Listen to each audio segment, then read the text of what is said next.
आज आज हम अमेठी के राजपूत अब की बार हमारे महिलाओं के मान सम्मान के लिए हमारे महिलाओं के मान सम्मान के लिए उस महिला के खिलाफ जिसने महिला होते हुए हमारे महिलाओं की मांग को जायज मांग को मान सम्मान को दिल्ली के दरबार में नहीं रखा उस पार्टी के खिलाफ जिनके मुखिया ने अब तक राजपूत समाज की महिलाओं के सम्मान के लिए दो शब्द भी नहीं बोले। हम अब की बार सांसद के चुनाव में इस पार्टी को हर जगह से हराने का काम करेंगे और जो भी व्यक्ति जो समर्थ है इस पार्टी को हराने में उसके साथ खड़े मिलेंगे चाहे वो किसी भी पार्टी का हो। हम किसी पार्टी के बंदे और गुलाम नहीं है। माँ भगवती की कसम खाकर अब की बार इनको हराने का काम और हर एक घर पे जाकर अपने परिवारों को समझाने का काम करेंगे। जय हिंद, जय भारत, जय भवानी। हर बार राजपूत ही टारगेट क्यों? क्या राजपूत समाज ने इस देश धर्म के लिए कुछ नहीं किया? पुरुषोत्तम रूपाला एक सांसद का टिकठार्थी भारतीय जनता पार्टी का राजकोट का। भारतीय जनता पार्टी ने राजकोट से सांसद की टिकट दी। टिप्पणी करता है क्षत्रियाणियों पे, क्षत्रिय महिलाओं पर। टिप्पणी क्या है कि महिलाओं का संबंध था अंग्रेजों से, रोटी बेटी का रिश्ता था और राजपूत लोग अंग्रेजों के चरणों में गिरे रहते थे। उन्होंने अपना धर्म बेच दिया। ये उनकी टिप्पणी थी। हमने मांग करी गुजरात में कि इनकी टिकट काटी जाए, क्योंकि हर कोई आकर महिलाओं के ऊपर या राजपूत समाज के ऊपर अभद्र टिप्पणी करके चला जाता है और फिर बाद में माफ़ी मांगकर इतिश्री कर लेता है। तो मैं आपके चैनलों के माध्यम से बोलना चाह रहा हूँ, हर बार राजपूत ही टारगेट क्यों? क्या राजपूत समाज ने इस देश धर्म के लिए कुछ नहीं किया? क्या राजपूत समाज ने इस राष्ट्रवाद के लिए गर्दनें नहीं कटाई? क्या राजपूत जाति ने, राजपूत राजाओं ने इस अखंड भारत के लिए अपने 564-65 रियासतें नहीं दी? क्या राजपूतों की जो ज़मीनें गई, राजपूतों की सीलिंग एक्ट में हर एक जागीरें गई, वो क्या काफ़ी नहीं है? कब तक राजपूत को टारगेट किया जाएगा? इस बात को लेकर गुजरात से एक युद्ध का आरंभ हुआ, एक रणनीति का आरंभ हुआ कि कोई भी व्यक्ति जो गलत बोलेगा महिलाओं के खिलाफ, राजपूत के खिलाफ, तो हम लोग उसका विरोध करेंगे जब तक ऐसे लोगों का कहीं ना कहीं राजनीति से सफाया नहीं हो जाता। हम लोगों ने रूपाला का टिकट मांगा, टिकट काटा। ये काटने की हम डिमांड करते हैं। इन लोगों ने टिकट नहीं काटा। क्यों? पुरुषोत्तम रूपाला बाल्यकाल से मित्र है प्रधानमंत्री नरेंद्र जी मोदी का, और अगर इनको लगता है कि हमारे बाल्यकाल के मित्रों से ये पार्टी चलेगी तो इनकी गलतफहमी है। राजपूत भारतीय जनता पार्टी का 80 से 90% तक वोटर है और बूथ एजेंट से लेकर दरी पट्टी बिछाने तक का काम पिछले 40-44 सालों में अगर भारतीय जनता पार्टी के लिए किसी ने किया है तो क्षत्रिय समाज के युवाओं ने किया है। अमेठी आने का पर्पज क्या रहा? चुनाव के 4 दिन पहले आप अमेठी आए हैं, जिला मुख्यालय सहित विभिन्न क्षेत्रों में भ्रमण कर रहे हैं। क्या कहना चाह रहे हैं? किस तरीके से यहाँ के क्षत्रियों को संदेश देना चाह रहे हैं? संदेश मेरा सीधा सा है, जो महिला का सम्मान नहीं करता, हम उस पार्टी का विरोध करते हैं। कौन नहीं करता? भारतीय जनता पार्टी का सांसद का उम्मीदवार महिला का अगर अपमान करता है, उसमें उनके मुखिया अभी तक मुंह नहीं खोलते हैं, तो भारतीय जनता पार्टी के हर एक व्यक्ति का विरोध होगा। आपने महाभारत में देखा होगा, द्रौपदी का चीरण हुआ, कौन कौन चुप रहे और किन किन को भुगतना पड़ा। जो चुप रहेंगे उनको भुगतना पड़ेगा। मुखिया है, उनको बोलना पड़ेगा महिला सम्मान के ऊपर। अगर देश के मुखिया जो प्रधान सेवक हैं, अगर उस पर माफ़ी नहीं मांगते, उस पर कुछ 2 शब्द नहीं बोलते, तो हमें लगता है कि जिस पार्टी को हमने समर्थन दिया है और जड़ खरीद गुलाम की तरह हम लोग जिस पार्टी के लिए अब तक लगे हुए हैं, वो पार्टी अगर हमें केवल और केवल मजदूर समझती है, केवल दरी पट्टी बिछाने वाला एक केवल कारिंदा समझती है, तो उनकी गलतफहमी है। राजपूत समाज अब की बार पूरे देश में इस चीज़ का ऐलान कर रहा है कि हम लोग भारतीय जनता पार्टी के खिलाफ हैं। और यहाँ स्पेशली इसलिए आए हैं, जो आप बार बार पूछ रहे हैं, एक महिला होकर और महिला सम्मान की बात अगर संसद में नहीं करती है, अपने सरकार के नुमाइंदों के सामने नहीं करती है, तो उस महिला को यह बात बोलने का कोई हक नहीं कि हम महिलाओं के सम्मान की लड़ाई दिल्ली में लड़ते हैं। और जिस महिला सम्मान की बात ये स्मृति ईरानी जी यहाँ करती आई है, और जो बार बार आडंबर करती है कि हम महिला सम्मान की बात कर रहे हैं, हम महिलाओं के उत्थान की बात कर रहे हैं, तो क्या राजपूत महिलाएं नहीं है? जिन सत्रानियों ने गर्दन कटवा ली, जिस सत्रानियों ने जोहर कर लिए, वो क्या महिलाएं नहीं है? किस तरीके के दोहरे मापदंड आप अपना रहे हो?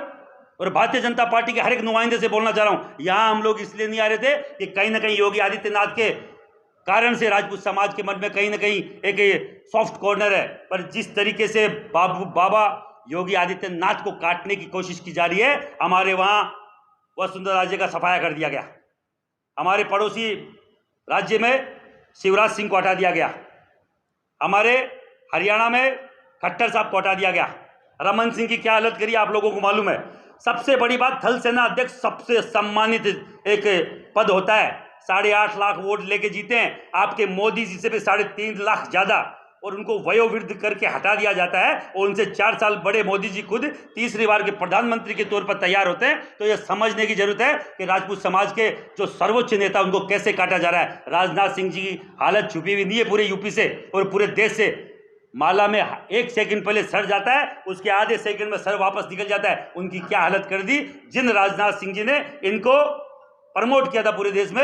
आप देख लीजिए क्या हालत है। हमारे रमन सिंह जी को क्या कर दिया, नरेंद्र सिंह तोमर को सीएम के नाम पे वहां केवल एक एमएलए बना के बिठा दिया गया। राज्यवर्धन सिंह राठौड़ जो कैबिनेट मिनिस्टर थे, उनका हालत क्या कर दिया गया। हजार मेरे पास उदाहरण है।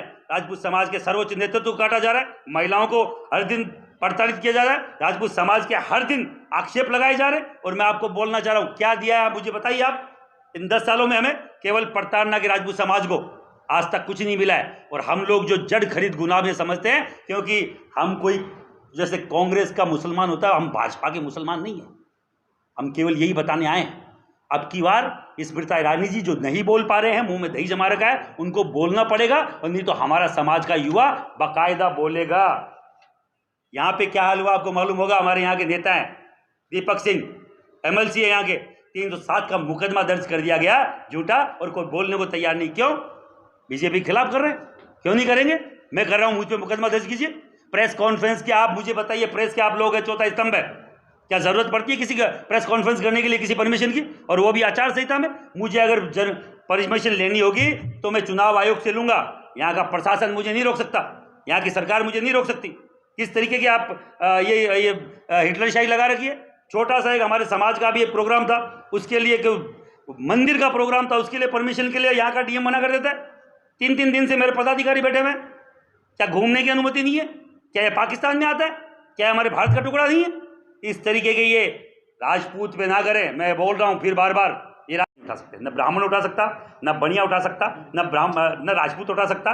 और ये 15-16 जातियाँ आती है, ब्राह्मण बनिया राजपूत ही नहीं है इसमें पठान भी आता है, इसमें ईसाई भी आता है, इसमें खूब सारी जातियाँ आती है, पर कोई फायदा नहीं उठा सकता, स्पेशली राजपूत, क्योंकि उसमें घर का और जमीन का इतना बड़ा बैरियर डाल दिया गया। हमारे वहाँ बंजर जमीनें हजारों बीघा पड़ी है, 5 बीघा जमीन से 8 बीघा जमीन से ज्यादा होगी तो आपको नहीं देंगे।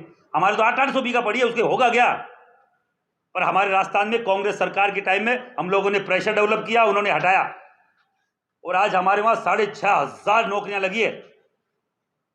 और किसका राज था? जिसको हम लोग वोट नहीं देते, कांग्रेस को। राजपूत वोट नहीं देता, हम वोटर नहीं है उसके, फिर भी उन्होंने हमारे दुख तकलीफ को सुना। कांग्रेस, ये बीजेपी क्यों नहीं सुन रही है?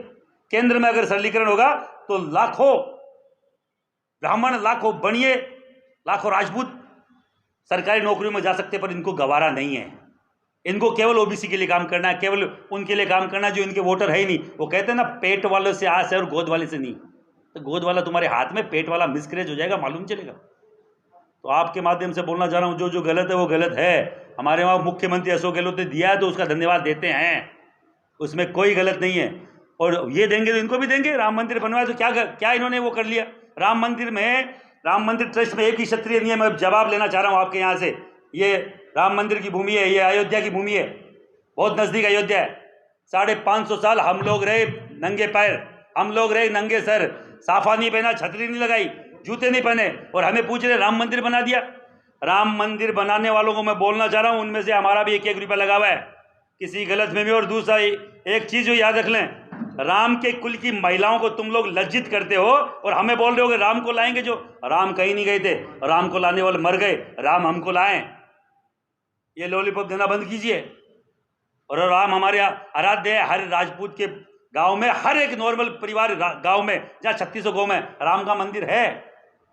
और अयोध्या में जो बनवाया वो हम सबसे पहले बाबरी मस्जिद का ऊपर का ढांचा तोड़ने वाला मेरे वहां का गंगा सिंह था, जो पाली का है। आज भी फोटो है बड़ी सारी, और उसका कुछ नहीं बट रहा। कहीं देखा उसका नाम सुना कभी आपने? पाली के गंगा सिंह का किसी ने नहीं सुना होगा। जो ऊपर ही ऊपर था, सबके ऊपर उसकी फोटो है। पर इन ऐसे लोगों को प्रचारित कर दिया गया जो उनके अजीज है, जो उनके खास है। मैं उनमें नहीं जाना चाहता सिलेंडर के भाव क्या है, पेट्रोल के भाव क्या है। हम चाहते हैं, हमारे राजपूत स्वाभिमानी कौम है, हमने गढ़ किले खो दिए, हमने जागीरें खो दी, हमारी जितनी भी रियासतें वो सब चीज़ चलेगी। अब इतिहास का तोड़ फोड़ करो, जातियां बदली जा रही है। सोहेल देव को क्या बना दिया गया है, आप देखिए। अनंतपाल तोमर को क्या बना दिया गया, पृथ्वीराज चौहान को क्या बना दिया गया, मीर भोज प्रत्यार को क्या बना दिया गया। इन्हीं के राज में हो रहा है। जिस भारतीय जनता पार्टी को हमने लिया है, इतिहास बदल दिया गया है हमारा। जो खून से लिखा हुआ इतिहास है, शाही से लिखा हुआ नहीं है। और शाही से बदलने का प्रयास करेंगे, हम उनको बदल देंगे। सीधा सा फंडा है, जो हमारे खिलाफ है उनके खिलाफ। हमें छेड़ेंगे तो छोड़ेंगे नहीं।